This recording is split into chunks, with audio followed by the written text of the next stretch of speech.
The haunting cries of Zulfarhan echoed from dormitory room 410 at the National Defense University of Malaysia.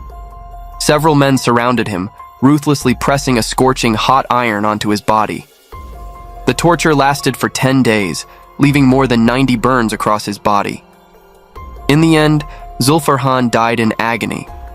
This case presented undeniable evidence, yet the question of whether the 6 defendants would face the death penalty went through numerous twists and turns. What exactly happened that year? Let's travel back to 2017 to uncover the truth. The National Defense University of Malaysia is located at the Sungai Besi camp in Kuala Lumpur. Formerly the Malaysian Armed Forces Academy, it operates under the Armed Forces and specializes in training officers and defense experts. The university offers a wide range of academic programs, from undergraduate to postgraduate levels, including management, information technology, and more. After 4 to 5 years of study and training, graduates are commissioned as officers and required to serve in the military for 15 years. In essence, gaining admission to the National Defense University practically guarantees entry into the military. The central figure of today's story is Zulfarhan Osman Zulkarnain, a third-year electrical engineering student at the National Defense University of Malaysia. Born on November 29, 1996, Zulfarhan was the eldest son in his family. From a young age, he was obedient, well-mannered, and maintained good relationships with both his family and neighbors. According to his mother, Mrs. Osman, Zulfarhan's birth was a joyous event for the family, as she had previously experienced 2 miscarriages before he was born. To commemorate his arrival, they named him Zulfarhan. Although the family was not wealthy, their life was comfortable and harmonious. Growing up surrounded by love, Zulfarhan nurtured a dream of becoming a soldier. He aspired to one day captain a naval ship and worked tirelessly towards that goal. Unfortunately, during high school, Zulfarhan failed to gain admission to the Royal Military College, so he enrolled at another university in Johor. However, while studying there, Zulfarhan never abandoned his dream of becoming an officer. He shared with his mother his desire to pursue further education at the National Defense University of Malaysia after graduating. This led to a heated disagreement, with his mother refusing to speak to him for 3 days. Her resistance stemmed from her personal experience. She had lost a brother who was serving in the military and knew how harsh military life could be, with limited leave and strict discipline. She did not want her son to endure such hardships. Yet, after Zulfarhan's heartfelt pleas, she eventually relented and gave him her blessing. When Mrs. Osman took her son for a health checkup as part of his enrollment process, she saw the joy in his eyes and felt reassured that she had made the right decision. She advised Zulfarhan to make as many friends as possible at school, as his future classmates would become officers, some of whom might rise quickly in the ranks. In 2017, Zulfarhan called home and told his mother, "I can't come home." His voice sounded weak and tired over the phone. Concerned, his mother asked if he was sick or if something had happened. Zulfarhan replied, "It's nothing, Mom. Please take good care of yourself." Then he hung up. That was the last time Mrs. Osman heard her son's voice.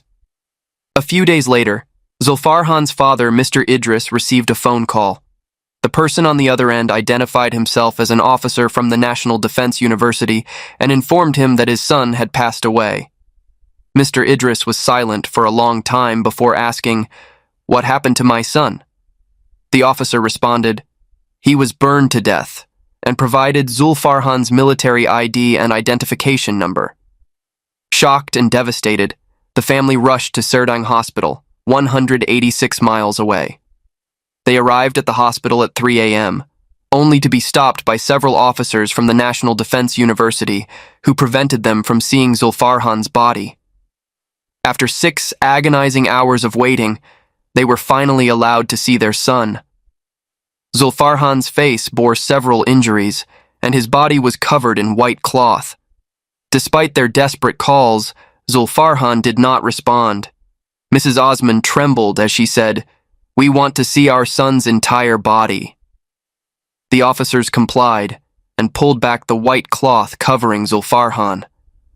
The sight before them left his parents completely shattered.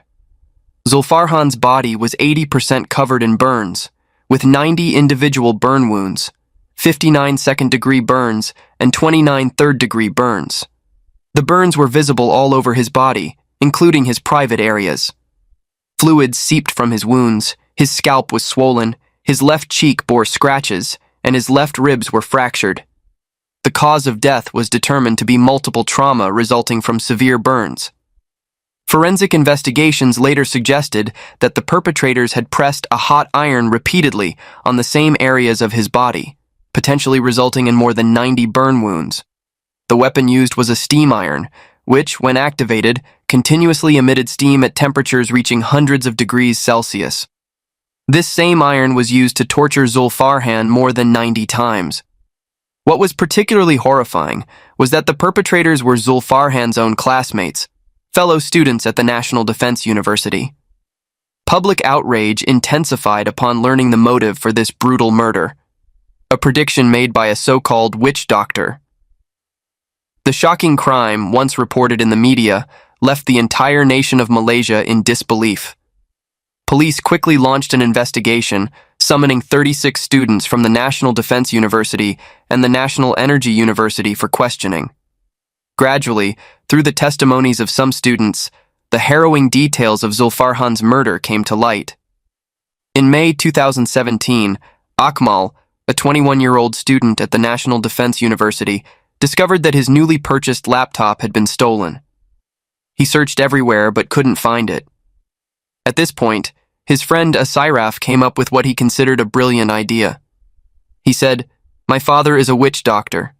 He can figure out where the laptop is just by looking." The two called the witch doctor and provided a list of names they suspected. After some prayers, the witch doctor declared, "I've received guidance.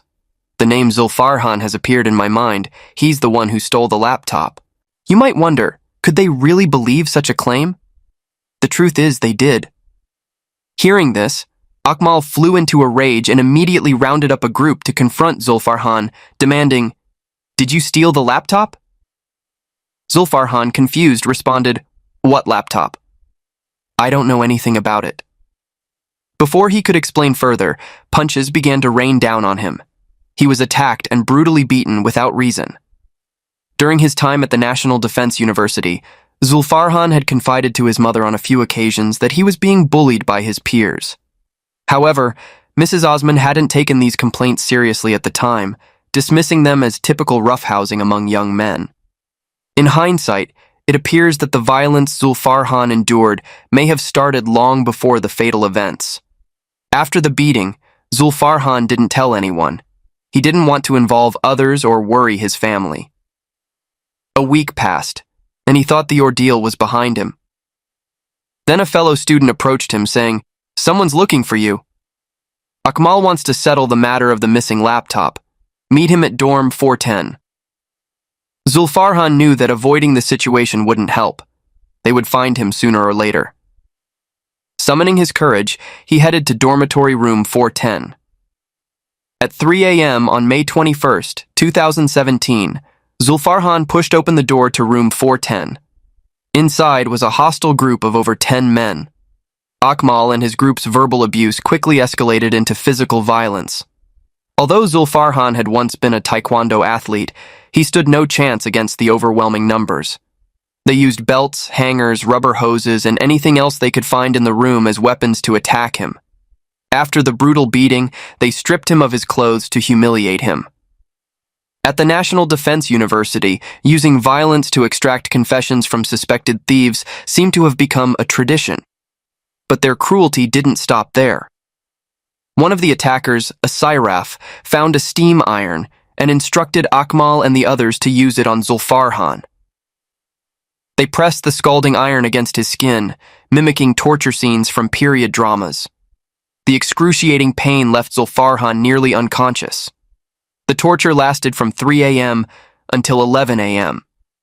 They then locked him in room 410 until 1:30 a.m. the following day, only to resume the torture until 5:45 a.m. The severe burns inflicted on Zulfarhan were so extensive that they likely damaged his muscles and even his bones. Fluid continuously oozed from his wounds. Even with immediate medical attention, his survival would have been uncertain.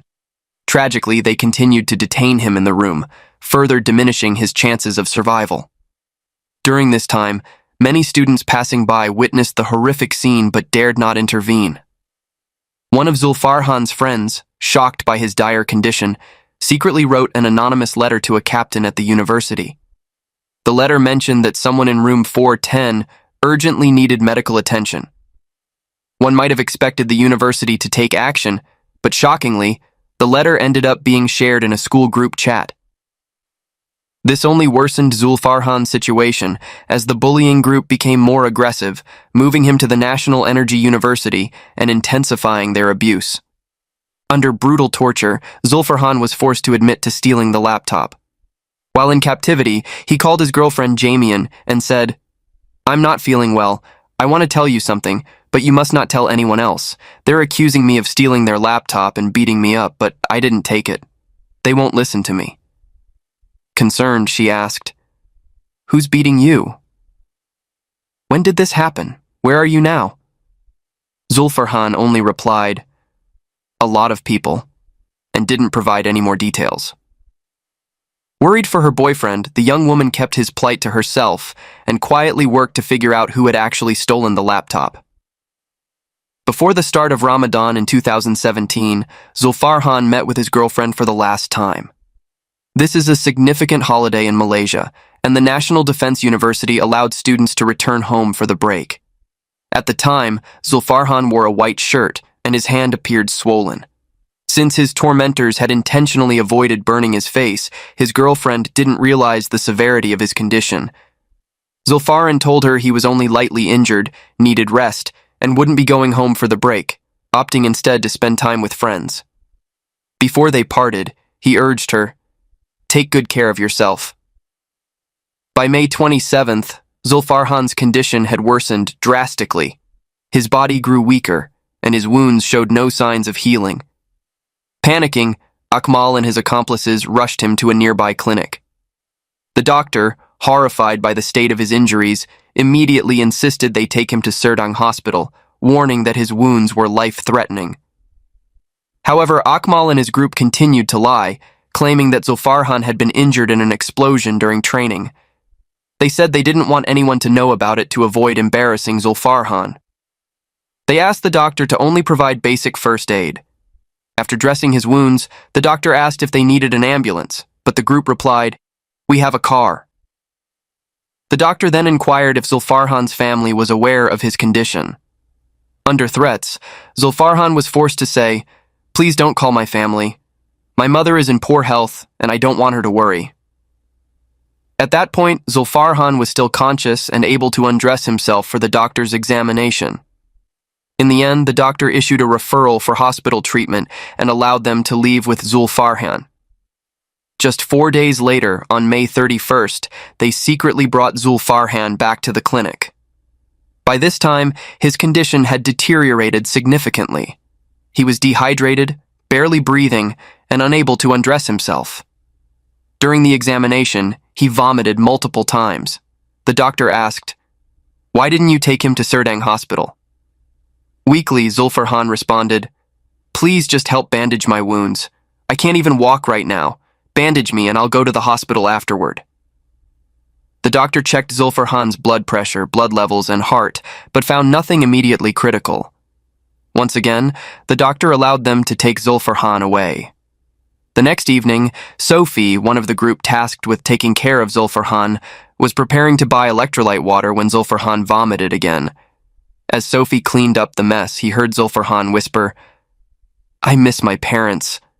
I want to apologize to them." Sophie replied, "If you want, you can call them." Unexpectedly, Zulfarhan said, "I don't want to bother them. I don't want them to worry about me." Recalling that he had visited Zulfarhan's home and met his family before, Sophie tried to comfort him. "No matter what happens, I'll always be here for you." At this point, one might think Sophie was a kind person, but that wasn't the case. He was one of the main perpetrators of the brutal torture. Some of the burns on Zulfarhan's body were inflicted by Sophie himself. Moments later, Sophie noticed that Zulfarhan's body had become eerily still, with no signs of movement. Panicked, he called out to him, but there was no response.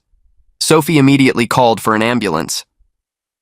At 9:30 p.m. on June 1st, 2017, Serdang Hospital pronounced Zulfarhan dead after doctors' efforts to save him failed. The incident shocked the nation of Malaysia. Initial reports indicated that 20 to 30 students were involved in Zulfarhan's abuse. Following investigations, by June 14th, police formally charged 19 students from the National Defense University of Malaysia, all aged 21. 6 of them faced murder charges. During the trial, the 19 defendants were required to represent themselves. The court summoned 20 witnesses, including Zulfarhan's girlfriend, the student who wrote the anonymous letter, and Asyraf's father, the so-called witch doctor. On the stand, he recounted how he had seen that Zulfarhan was the thief. He also claimed that he had specifically told Akmal and the others not to use violence, clearly trying to absolve himself of any responsibility. Throughout his testimony, mocking laughter and sarcastic remarks erupted from the audience, with people shouting, "What a masterful witch doctor you are! Truly amazing!" All 19 defendants denied the charges, claiming that they had only intended to teach Zulfarhan a lesson and had no intention of killing him. They argued that after being burned with the iron, Zulfarhan didn't show any scars, which they believed meant their actions were not severe. Sophie even turned to apologize to Zulfarhan's parents, saying, "I still remember the first time I met Zulfarhan in 2014. We were such good friends back then." Sophie further claimed that when he used the iron, he didn't press it onto Zulfarhan's body, but only lightly brushed it as if pretending. He also testified that he had been the one taking care of Zulfarhan, staying by his side until the very last moments of his life. Remarkably, the defendants' arguments had an impact. Among the 19 defendants, 1 was acquitted, 12 were convicted of causing intentional injury and sentenced to 3 years in prison, and the 6 main defendants were convicted of manslaughter and received an 18-year prison sentence. The judge ruled that while the prosecution had proven the defendants intentionally used the iron to inflict severe injuries on Zulfarhan, they had not demonstrated intent to kill. Although the burns directly caused the victim's death, the defendants' actions did not meet the criteria for premeditated murder. The verdict faced fierce backlash from both the victim's family and the public. Mrs. Osman, Zulfarhan's mother, stated that she had developed severe cataracts from crying excessively and could no longer bear to let her children out of her sight, even for school. The family, already financially struggling, found their lives even harder after the death of their eldest son. Public outrage grew further when the main defendants celebrated the 18-year sentence as if it were a victory, laughing and congratulating each other in the courtroom. Many speculated that avoiding the death penalty would open the door for their families to lobby for sentence reductions, possibly allowing them to serve far less than 18 years. Moreover, only one family of the perpetrators apologized to Zulfarhan's family. The rest showed no remorse, leading many to believe that the lenient sentence would fail to hold the defendants accountable or reform them. Determined to seek justice, Zulfarhan's parents filed an appeal. On May 14, 2024, the appellate court reopened the case. The prosecution sought murder convictions for the 6 main defendants, requesting the death penalty, and proposed increasing the sentences of the other 12 defendants from 3 years to a maximum of 7 years to set a strong deterrent. Prosecutors argued that witnesses were too afraid to help Zulfarhan due to the pervasive culture of bullying at the National Defense University of Malaysia.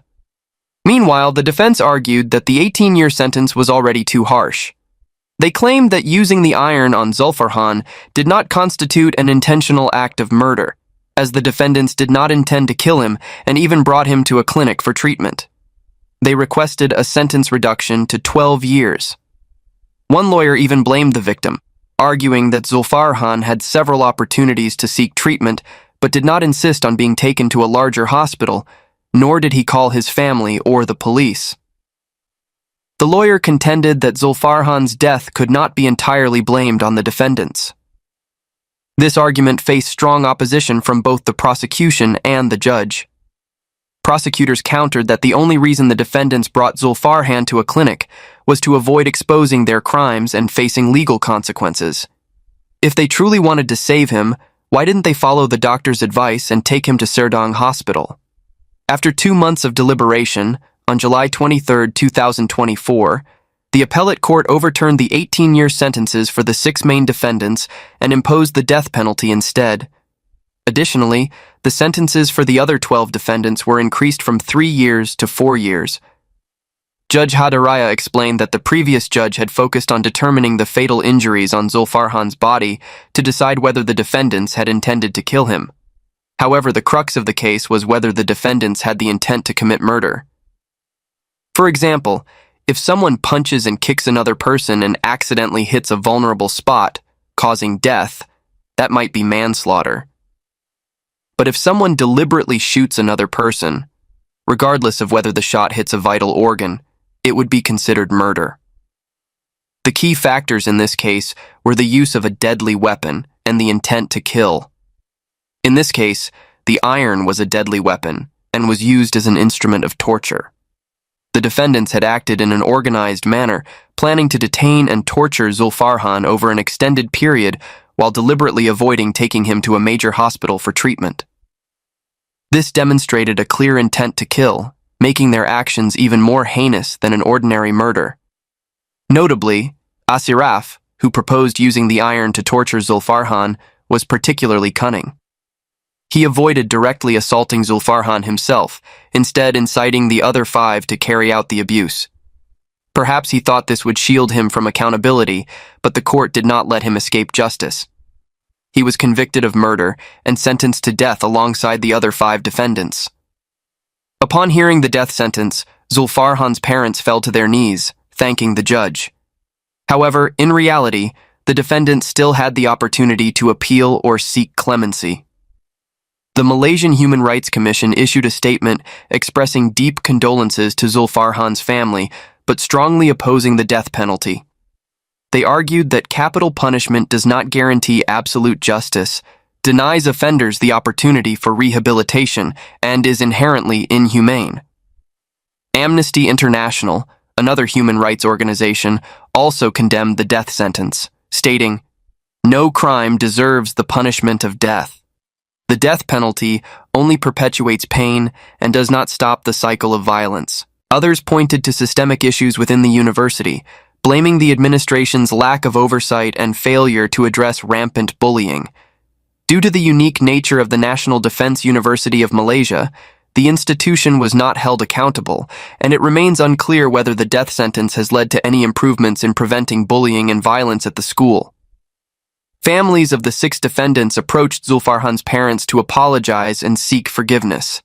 However, Zulfarhan's parents firmly rejected their apologies, stating that it was too late, as they had never received any expression of remorse before the death sentences were handed down.